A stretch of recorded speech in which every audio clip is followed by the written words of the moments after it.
mulai. Assalamualaikum warahmatullahi wabarakatuh. Selamat datang. Eh, Kami dari kelompok 7 pada kesempatan kali ini ingin mempresentasikan laporan perancangan produk kami yang berjudul penyemprot pestisida semi otomatis berbasis troli. Sebelumnya, perkenalkan saya Rizal Harijiono. Perkenalkan, nama saya Ilham Mubarok. Perkenalkan nama saya Alfian Akbar Fadila. Perkenalkan nama saya Haflan Rizkyanto. Langsung saja kita ke slide berikutnya. Jadi pada kesempatan kali ini, outline yang ingin kami bahas diantaranya latar belakang, perencanaan produk, identifikasi kebutuhan stakeholder, penetapan spesifikasi teknis, UFB, konsep desain, scoring, hingga hasilnya menuju ke konsep yang terpilih.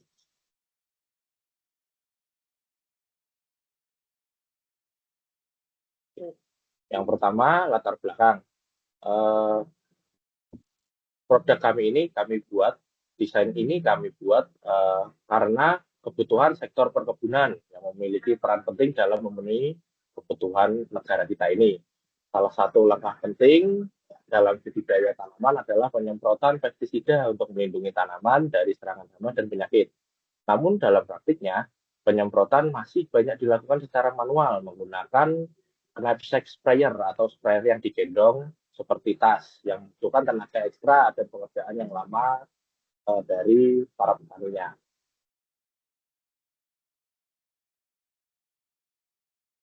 Metode ini dapat menyebabkan kelelahan operator, meningkatkan resiko paparan pestisida terhadap kesehatan petani, serta menghasilkan distribusi semprotan yang kurang merata.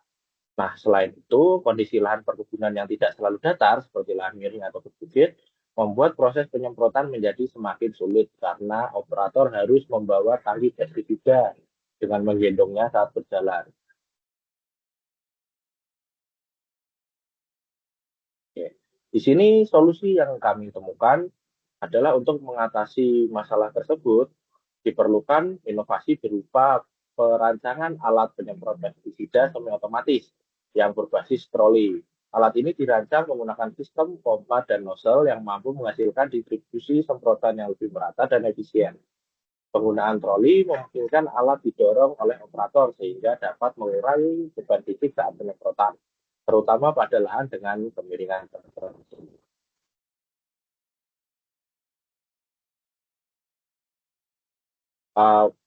Pada saat ini ada beberapa jenis produk penyemprot pestisida berbasis troli yang sudah beredar di pasaran. Berikut produk kompetitor kami. Penyemprot berbasis troli sendiri ini banyak sebenarnya sudah ada di pasaran, namun saat ini belum diproduksi di dalam negeri dan harganya pun masih kurang terjangkau. Di sini ada dua contoh yang kami paparkan, ada dari Neptune P550 dan Droking 25.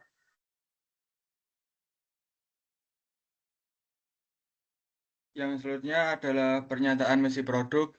Dalam pernyataan misi produk ini adalah menyatakan ada deskripsi produk, pasar primer, pasar sekunder, asumsi dan batasan, dan stakeholder.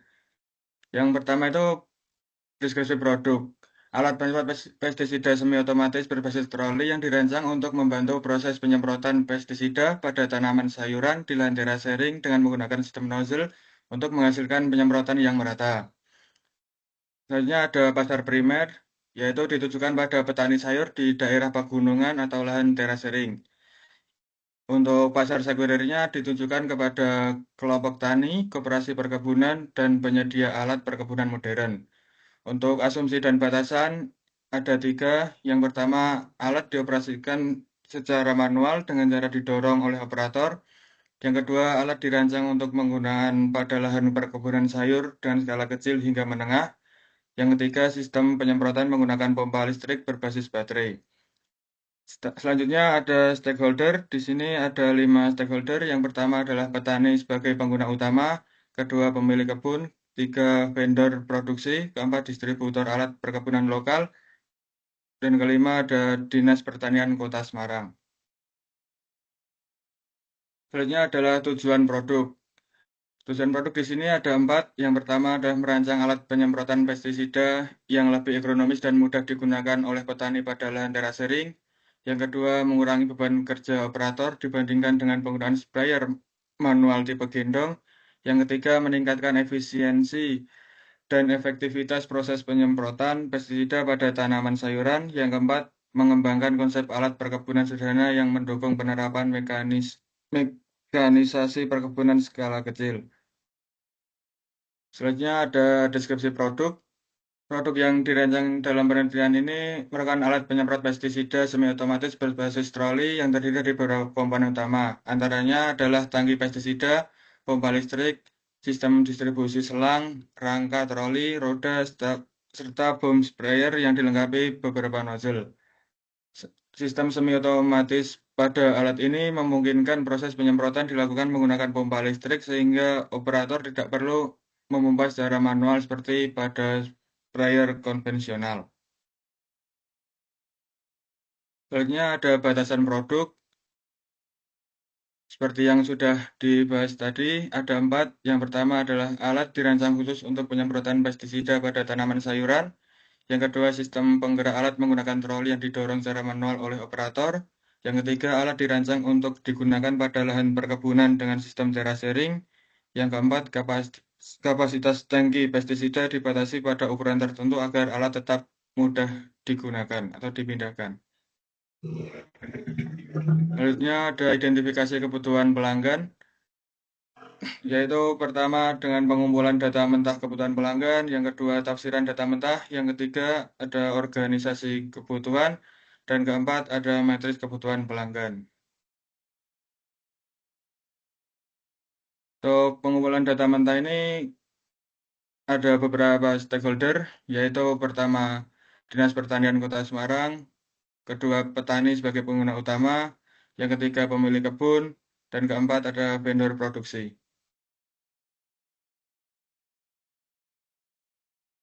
Selanjutnya, kebutuhan utama yang diperlukan itu ada petani sebagai pengguna utama, yaitu mudah dioperasikan saat penyemprotan, kedua mudah didorong pada lahan miring, ketiga penyemprotan pestisida merata pada tanaman, keempat mengurangi kelelahan dibanding sprayer konvensional. Selanjutnya ada stakeholder Dinas Perkebunan Kota Semarang, yaitu pertama meningkatkan efisiensi penyemprotan pestisida, kedua mengurangi kontak langsung petani dengan pestisida, ketiga mendukung mekanisasi perkebunan, keempat sistem penyemprot stabil dan aman saat digunakan.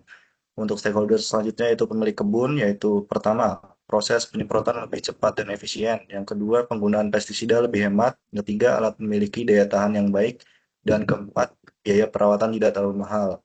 Selanjutnya untuk stakeholder vendor produksi, yaitu pertama proses manufaktur tidak terlalu rumit, yang kedua material mudah diperoleh, dan yang ketiga biaya produksi tidak terlalu mahal. Selanjutnya itu tafsiran data mentah. Di sini terdapat beberapa aspek kebutuhan, yaitu aspek safety, kedua aspek ergonomi, ketiga aspek kinerja atau performance, keempat aspek durabilitas, dan kelima aspek ekonomi dan produksi. Untuk aspek safety sendiri itu ada dua, yaitu mengurangi kontak langsung petani dengan pestisida, yang kedua sistem penyemprot stabil dan aman saat digunakan. Untuk aspek ergonomi ada tiga, yaitu mudah dioperasikan saat penyemprotan, mudah didorong pada lahan miring, mengurangi kelelahan petani. Untuk aspek kinerja atau performance ada dua, yaitu penyemprotan pestisida merata pada tanaman, kedua proses penyemprotan lebih cepat dan efisien. Untuk aspek durabilitas yaitu ada alat memiliki durabilitas yang baik. Untuk aspek ekonomi dan produksi ada dua, yaitu harga alat terjangkau dan material mudah diperoleh.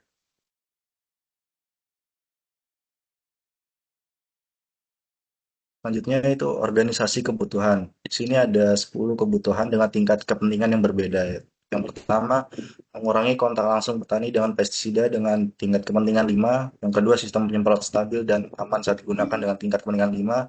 Ketiga, mudah dioperasikan saat penyemprotan dengan tingkat kepentingan 5. Keempat, mudah didorong pada lahan miring dengan tingkat kepentingan 4.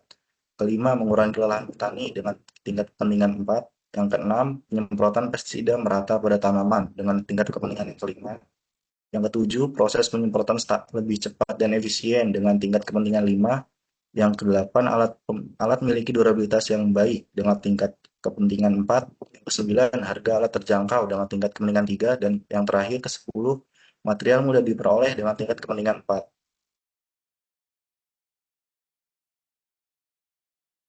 Selanjutnya matriks kebutuhan pelanggan. Matriks yang menjelaskan hubungan antara kebutuhan pelanggan dengan kebutuhan teknis.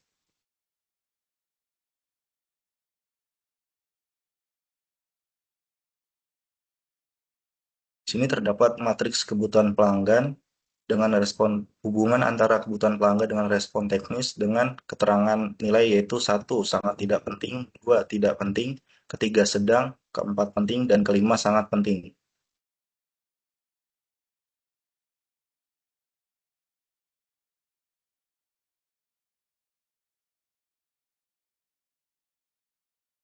Baik, untuk yang selanjutnya adalah penetapan spesifikasi teknis. Dari matriks pelanggan tersebut, kita dapat mengetahui penetapan spesifikasi teknisnya. Untuk tingkat kepentingan 3, yaitu roda dengan diameter yang sesuai untuk memudahkan pergerakan alat.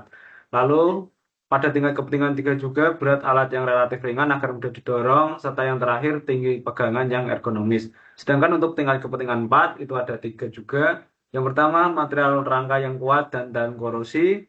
Yang kedua, ada kapasitas tangki yang cukup untuk menampung pestisida. Yang terakhir, ada tekanan pompa yang stabil.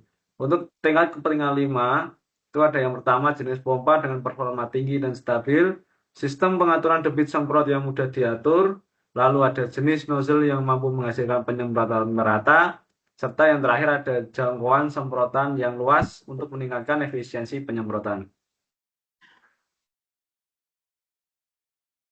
Lalu dari matriks kebutuhan pelanggan dan juga penetapan spesifikasi teknis, maka ada house of quality atau yang biasa disebut dengan quality function deployment. Di sini terdapat tingkat kebutuhan, respon teknis, kebutuhan pelanggan, lalu kita identifikasi mana yang sangat berhubungan, ataupun yang sama sekali tidak berhubungan. Jadi yang sangat berhubungan ini terdapat di jenis pompa dan juga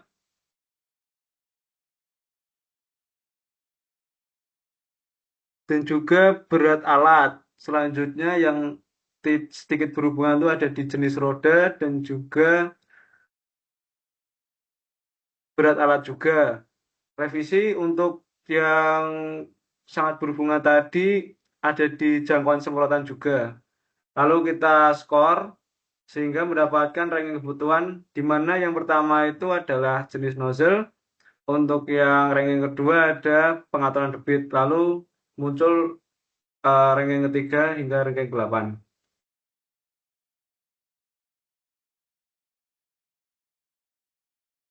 Setelah mendapatkan House of Quality atau QFD, maka langkah yang selanjutnya adalah matriks morfologi, di mana terdapat subfungsi dan juga konsep mana yang dipilih. Untuk yang konsep A, yang didesain oleh Ilham Mubarok, mendapatkan bagian A2, B2, C2, D1. Sedangkan untuk konsep B dengan pendesain Alfian Akbar itu juga A2, B2, C2, D1. Untuk konsep C yang dibuat oleh Aflan Rizkyanto juga menetapkan A2, B2, C2, dan D1. Serta untuk yang terakhir konsep D yang dipegang oleh Rizal Herisiono menganut A2, B2, C2, dan D1.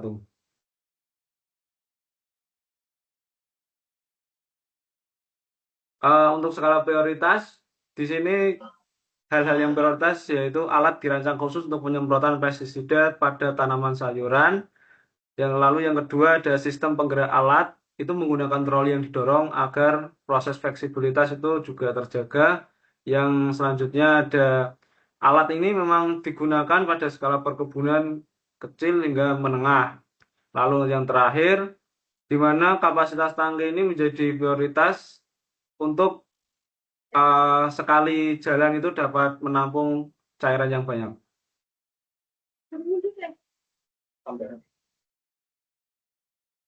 Lalu untuk konsep desain ini akan dijelaskan oleh masing-masing dari pembuat desain tersebut. Untuk yang pertama akan dijelaskan oleh Saudara Ilham. Yang pertama adalah konsep A dari saya sendiri, Ilham Mubarok.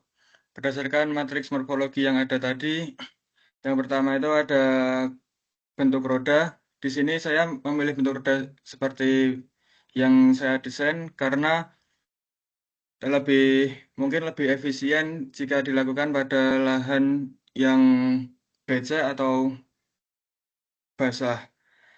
Yang kedua itu menggunakan aki, yang dimana tujuan menggunakan aki ini daripada menggunakan diesel, yaitu pertama mengurangi polusi atau gas buang, yang kedua untuk mengurangi atau bisa menghemat bahan bakar. Selanjutnya ini ada pompa yang diletakkan di atas drum yang dimana untuk menjadi lebih efisien tempat yang ada kita menggunakan pipa yang menggunakan nozzle-nya adalah secara manual yang bisa disemprot ke kanan, kiri, dan ke depan.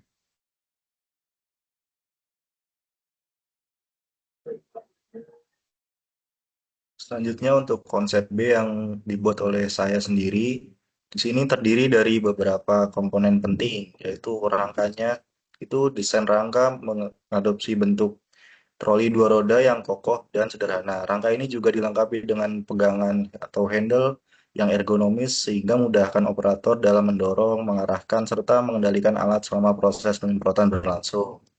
Di sini juga ada roda yang berfungsi sebagai komponen utama dalam menunjang mobilitas alat saat digunakan di lahan pertanian. Selanjutnya ada tangki itu sendiri berfungsi sebagai tempat penampungan cairan pestisida sebelum dialirkan ke sistem penyemprotan. Selanjutnya ada pompa dan aki yang berfungsi untuk mengalirkan cairan pestisida dari tangki menuju sistem pipa dengan tekanan tertentu. Selanjutnya ada sistem pipa. Sistem pipa berfungsi sebagai media penyalur cairan pestisida dari pompa menuju bagian penyemprot. Selanjutnya di sini ada dudukan nozzle. Dudukan nozzle berfungsi sebagai tempat menyimpan atau menopang nozzle ketika tidak digunakan. Dan yang terakhir ada nozzle itu merupakan komponen akhir dalam sistem penyemprotan yang berfungsi untuk mengubah tekanan fluida menjadi butiran-butiran halus sehingga menciptakan efisiensi yang lebih baik.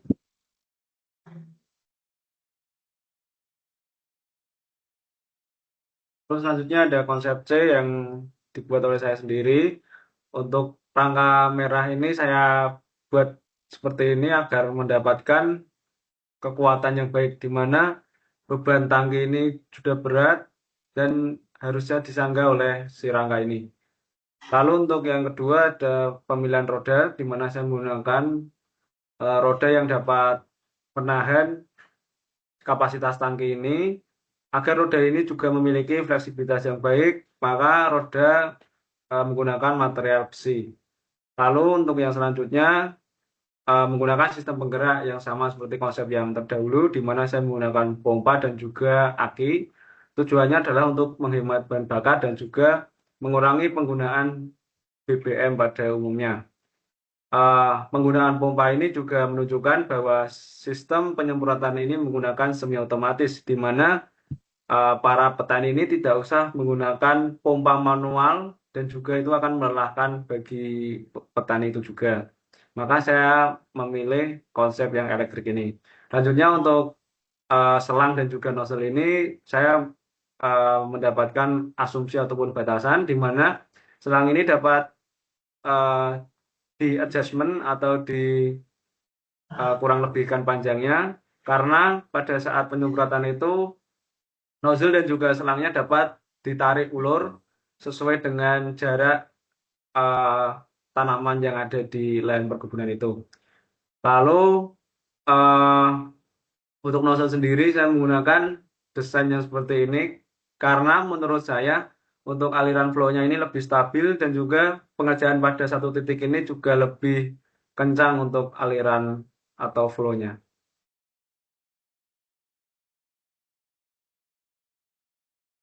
Baik, dari desain milik saya sendiri kurang lebih mirip ya. dari desain-desain terdahulu, namun pada kali ini saya mengambil konsep yang ringan dan mudah kalau kata saya. Di sini untuk roda belakang saya gunakan roda yang fleksibel, yang bisa berputar dan bergerak belok kanan kiri, sehingga nanti dari para petani sendiri tidak harus repot menyeret saat berbelok, yang tentunya akan membuang tenaga lebih besar. Lalu pada bagian depan, di sini saya sertakan penyangga untuk tangkinya, yang mungkin belum ada di desain-desain terdahulu, karena menurut saya tangkinya ini nanti apabila sudah diisi dengan pestisida pastinya akan berat dan akan sangat merepotkan bagi para petani jika mereka harus tetap menjaga keseimbangan sambil menyemprotkan pestisida menggunakan nozzle yang dipegang menggunakan selang. Maka dari situ di sini saya menggunakan boomstick, yang pada boomstick itu diletakkan beberapa nozzle-nozzle kecil. Nanti boomstick ini agar tidak memenuhi tempat bisa dilepas pasang. Apabila telah selesai digunakan bisa dilepas sehingga nanti tidak memakan tempat juga, seperti itu. Nah, di sini saya menggunakan boomstick dan banyak nozzle, fungsinya agar penyebaran pestisida itu bisa lebih maksimal, lebih merata, dan tidak terpusat pada satu titik saja. Di sini saya menggunakan pompa yang ukurannya relatif kecil, namun dayanya besar, seperti itu, agar tetap ringan, namun tenaganya tetap tinggi. Jadi tekanan yang dihasilkan oleh nozzle itu tetap maksimal dan penyebarannya pestisida sendiri bisa merata. Di sini saya juga menggunakan aki dengan prinsip yang sama, energi yang lebih baik, tanpa polusi dan tanpa mengurangi bahan bakar kimia ini lagi. Di sini saya menggunakan bahan rangka dan sebagian besar juga dari roda, mungkin dari partinya juga. Saya menggunakan bahan-bahan yang relatif ringan, yaitu dari stainless steel baja ringan, dan untuk bagian tangki sendiri ini bisa dilepas pasang, jadi bisa disesuaikan ukurannya apabila lebih kecil, lebih pendek, atau diinginkan lebih besar, bisa di-adjust seperti itu.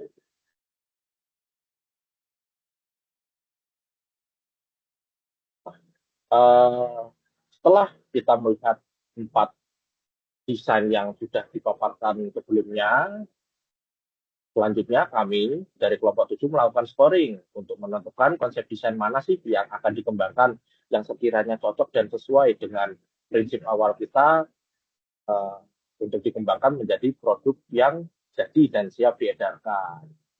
Di sini dapat dilihat setelah dilakukan scoring ternyata desain D, konsep D yang saya buat yang menjadi pilihan nomor 1 dan siap dikembangkan menjadi produk jadi.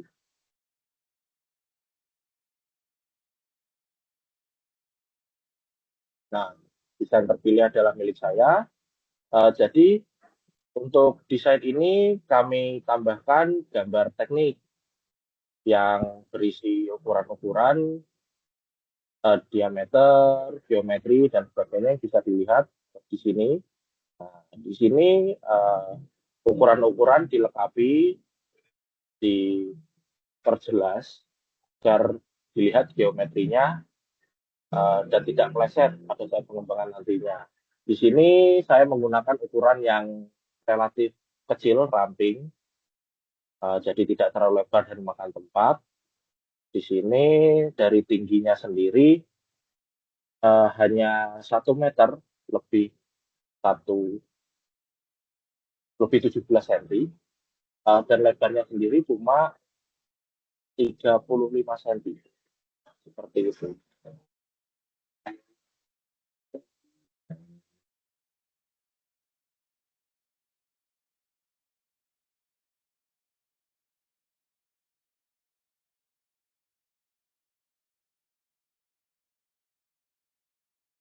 Jadi begitu Eh, Seperti itu paparan dari kami. Untuk kurang lebihnya kami ucapkan mohon maaf. Semoga dengan paparan kami ini dapat bermanfaat bagi pihak manapun. Eh, Mungkin yang penasaran dengan desain kami, konsep kami, dan ingin merealisasikannya, silakan. Jadi sekian saja dari kami. Terima kasih atas perhatiannya. Wassalamualaikum warahmatullahi wabarakatuh.